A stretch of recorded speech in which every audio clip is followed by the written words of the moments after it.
Yo, what's up everyone? Today I'm going to be showing you how to change the four-wheel drive actuator on a first-gen Dodge Ram.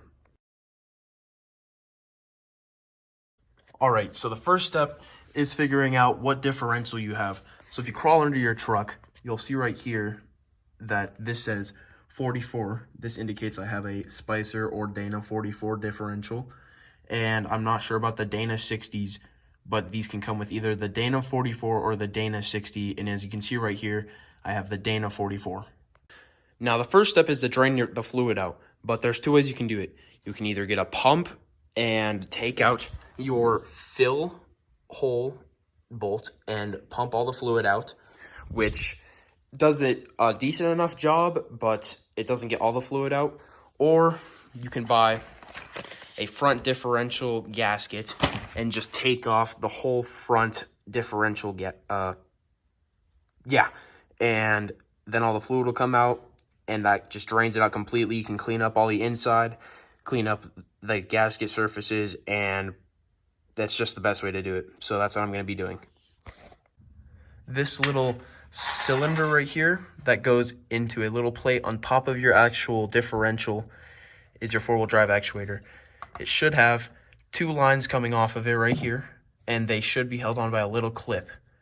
You should also have a vent hose right here in order to on this little plate. But once we drain out the fluid, we're going to take this off. Now on the front of my differential, you can see I have a brake line that runs through here, and it's held in by one of these bolts with a little clip. So we're just going to have to keep that in mind. But these are 1/2-inch bolts, and you're going to want to make sure you have a pan underneath here because it's kind of iffy, but if you take these out, it'll start draining out fluid, maybe. And if it doesn't, then you're going to have to hit it with a hammer. But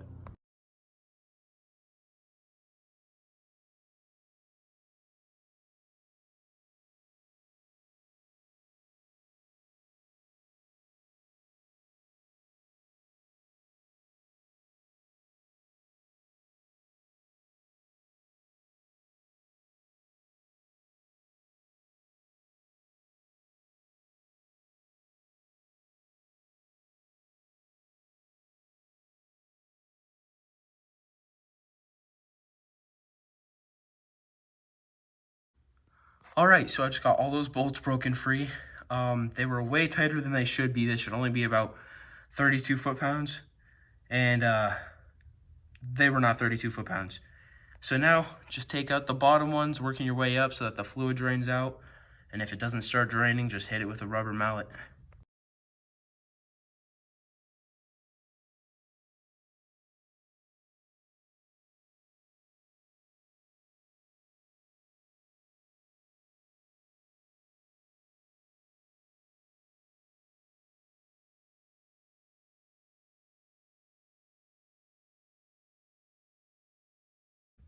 Okay, so I just got all the bolts out, and as you can see, there's some dripping, but there's not a lot. There's still all that fluid in there. So you need to get a rubber mallet and tap it if that happens, and you'll see. I also want to say that it's smart to leave the top bolt in just so that the pan doesn't fall, but I'm not going to do that.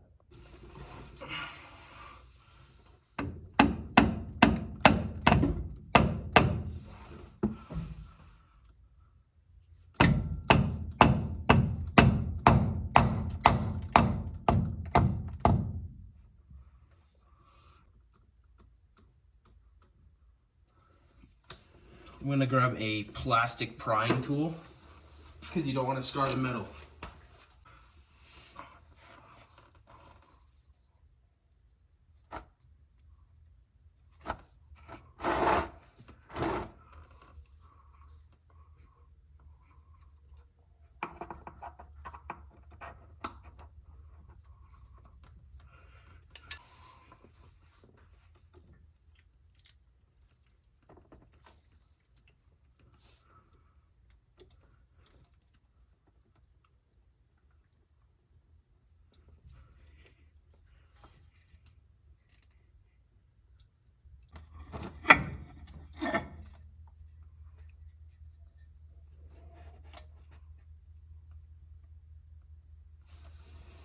Okay, I'm fairly certain, I think that gear oil is supposed to be either a brown or red. black. So anyways, here is your differential pan, if you want to call it that. And you're gonna make sure you want to really clean this up, as well as that gasket mounting surface. But I'm gonna let that keep draining for a little bit and get started on this four-wheel drive actuator. All right, so the first step is to disconnect your vacuum lines. So there's 2 of them, as you can see, and on this 90, on each of these, there is a hose clamp. All right, so I just slid these back with a simple pair of needle nose pliers, and these should just pop off, just like that. Also, if yours four-wheel drive actuator moves like that, don't be worried, it's supposed to do that. All right, so now there is a four-wheel drive actuator button thing right here. It's what tells your four-wheel drive light to light up. That thing right there, and you're just gonna wanna unhook that from this little metal piece. And yeah. All right, so I think what I'm seeing is right here is the vent line. If that would just pop off of there, which it does.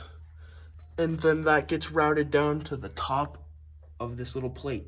So now that plate should be able to pull off, and it'll have this little hose sticking out. Okay, so to take off the four-wheel actuator drive plate, four-wheel drive actuator plate, what the heck? There's 2 bolts right here, and then 2 bolts on the other side. On my truck, these are 7/16. So take these 2 off, take those 2 off, and then pop it off. This next bolt I'm having to get to with a 7/16 wrench because I can't get a ratchet back there. The other 2 bolts are right there. Still 7/16. All right, so I just got the last bolt out, and I literally went to grab the vent hose to get it out of the way, and it kind of just popped off. However, it is a pretty, it goes in there pretty deep, so kind of just, it was in there like that, and I kind of just lifted it up through here.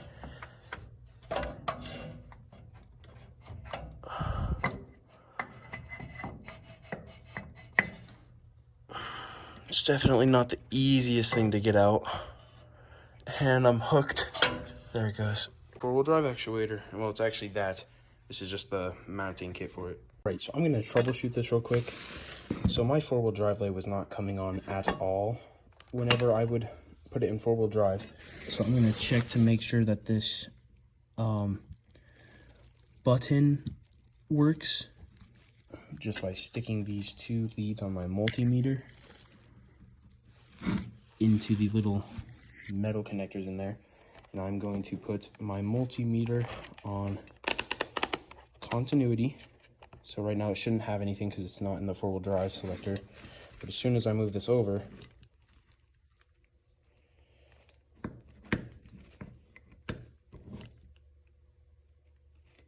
so it is showing some sort of path, but it should be completely, it should be 0. And I have one right here that I can test to make sure it is 0 when it's pressed. If you look, and I'm barely pressing that, so that gets rid of the chance that maybe the button in there was getting barely pressed, but I'm gonna try it one more time just to make sure that my connections were good. As you can see, there is some resistance there, which leads me to believe that this button is faulty. So I'm just gonna replace that. It's as simple as unscrewing it and putting the new one in. Here, as you can see, I have it out of there. And it's still just not making a good connection in there. So I feel safe replacing it with this one. This one is used, but it's better than that one. So I'm gonna use that one instead. This one instead. Okay, so to get the four-wheel drive actuator out, there are 3 little C-clips. There's the one right there holding it in. There's another one right there, and then another one right there. I'm gonna go ahead and take this one out first. That way I can slide this fork up and take that one out. And then at the end, I will take that last one out, holding this in. So I changed my idea. I took this main clip out first, and I just did that by grabbing a pretty thick screwdriver, getting it under the, because it'll be on there like this, right? You want it to be like that. I got it underneath this farthest one forward, just like that. And then I just twisted because it was pretty hard to get off. But now I need to get this one off on the inside. Show you the inside real quick of the differential, or the axle, I guess. Mine left the gasket on here, so I'm gonna have to take that off. As far as the actual differential goes, I'm not seeing pretty much any metal at all, which is a really good sign. So I think I'm just gonna kind of wipe around here with a paper towel, clean it all up, and I'm good to go. All right, so your kit should come with a gasket, some clips, some little plastic pieces which go on the shift fork itself, and the actual four-wheel drive actuator. So first thing that we're gonna wanna do is replace these plastic little slider things, because these can get wore out. All right, so to replace these, simply just grab a flathead screwdriver and kind of get it in that groove right there and pry it off. Pull it off like that. Grab the new one. Get it pretty much to where it was. Just like that. And you can somehow press that on there, but if you get a pair of these, you can just grab it. Just like that, and just go. Just like that. And it's on there. Alright, so the next step is to install your O-ring. As you can see, there's two grooves on here. Your O-ring goes on the most bottom one. I'll show you that in a second. As you can see, the O-ring just sits in here, just like that.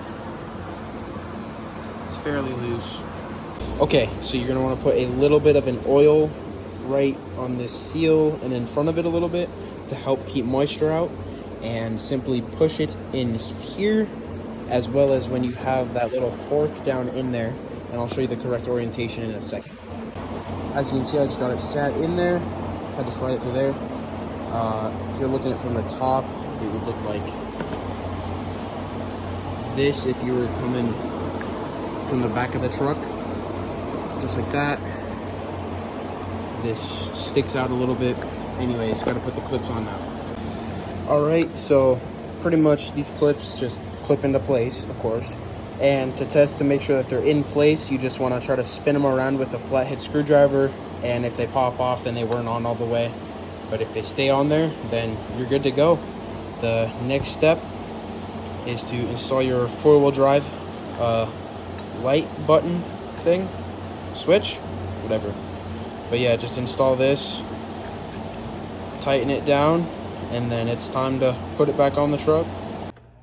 Okay, so once you get it installed and sat in there, you're gonna wanna make sure that the fork got engaged with the little sliding bit thing in there. So I checked to make sure simply by just tilting this forward enough for me to get my finger in there, and I felt down behind it to feel where the groove was at, and then I just kind of followed that down to make sure the little ear was on the inside, because it's kind of like this on the inside of here, and that little ear with the plastic piece should sit in between it. So now it's just time to bolt it back down. All right, it is the next day, but got the four-wheel drive actuator on there, and now it's time to put the differential cover on. So we got my differential cover pan here, and I am going to use black Permatex and just kind of make a little bead all the way around here and on this side as well, and then put it on. So I just got my gasket with black Permatex all over it. Now it's time to install it. So I just got it on there. All the bolts are hand tightened down, and you're going to want to torque them to 32 foot-pounds or pretty snug.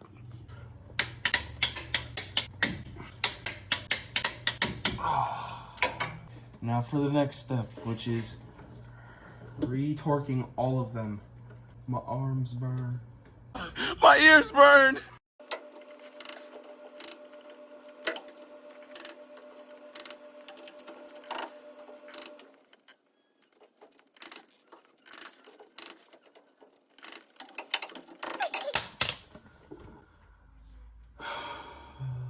Alright, those are torqued down. I'm just going to wait a little bit for my Permatex to dry. While I'm doing that, I am going to try to get this fill bolt off. Alright, so I just got my differential filled. I used 85 w150. And it took, I was spilling some. So it took those 2 bottles and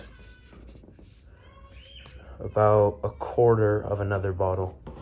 And I filled it up until it started to come out the front a little bit.